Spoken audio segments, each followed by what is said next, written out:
മലപ്പുറത്ത് എംപോക്സ് സ്ഥിരീകരിച്ച സാഹചര്യത്തിൽ സംസ്ഥാനത്ത് നിരീക്ഷണം ശക്തമാക്കി ആരോഗ്യവകുപ്പ്. വിമാനത്താവളങ്ങളിൽ കർശന പരിശോധന ഏർപ്പെടുത്തി.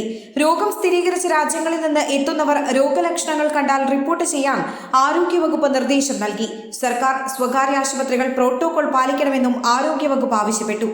എംപോക്സ് സ്ഥിരീകരിച്ച സാഹചര്യത്തിൽ ആശങ്ക വേണ്ട, ജാഗ്രത മതിയെന്നും ആരോഗ്യവകുപ്പ് പറഞ്ഞു. എംപോക്സ് സ്ഥിരീകരിച്ച രാജ്യങ്ങളിൽ നിന്ന് എത്തുന്നവർ മുൻകരുതൽ നടപടികൾ സ്വീകരിക്കണമെന്ന് ആരോഗ്യവകുപ്പ് പറഞ്ഞു. സംസ്ഥാനത്തെ 4 വിമാനത്താവളങ്ങളിൽ കർശന പരിശോധനയുണ്ടാകും. ഇതിനുള്ള സജ്ജീകരണങ്ങൾ ഒരുക്കിയിട്ടുണ്ട്. ഏതെങ്കിലും രീതിയിലുള്ള രോഗലക്ഷണങ്ങൾ കണ്ടാൽ ആരോഗ്യവകുപ്പുമായി ബന്ധപ്പെടണമെന്നും നിർദ്ദേശിച്ചിട്ടുണ്ട്. ഇന്നലെയാണ് മലപ്പുറത്ത് എംപോക്സ് സ്ഥിരീകരിച്ചത്. UAE-യിൽ നിന്ന് വന്ന മലപ്പുറം ഒതായി സ്വദേശിയായ 38-കാരനാണ് രോഗം കണ്ടെത്തിയത്.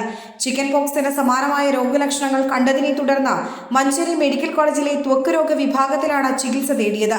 സംശയം തോന്നിയ ഡോക്ടർ ആരോഗ്യവകുപ്പിനെ വിവരം അറിയിക്കുകയും ഇദ്ദേഹത്തിന്റെ സാമ്പിൾ പരിശോധനയ്ക്ക് അയക്കുകയുമായിരുന്നു.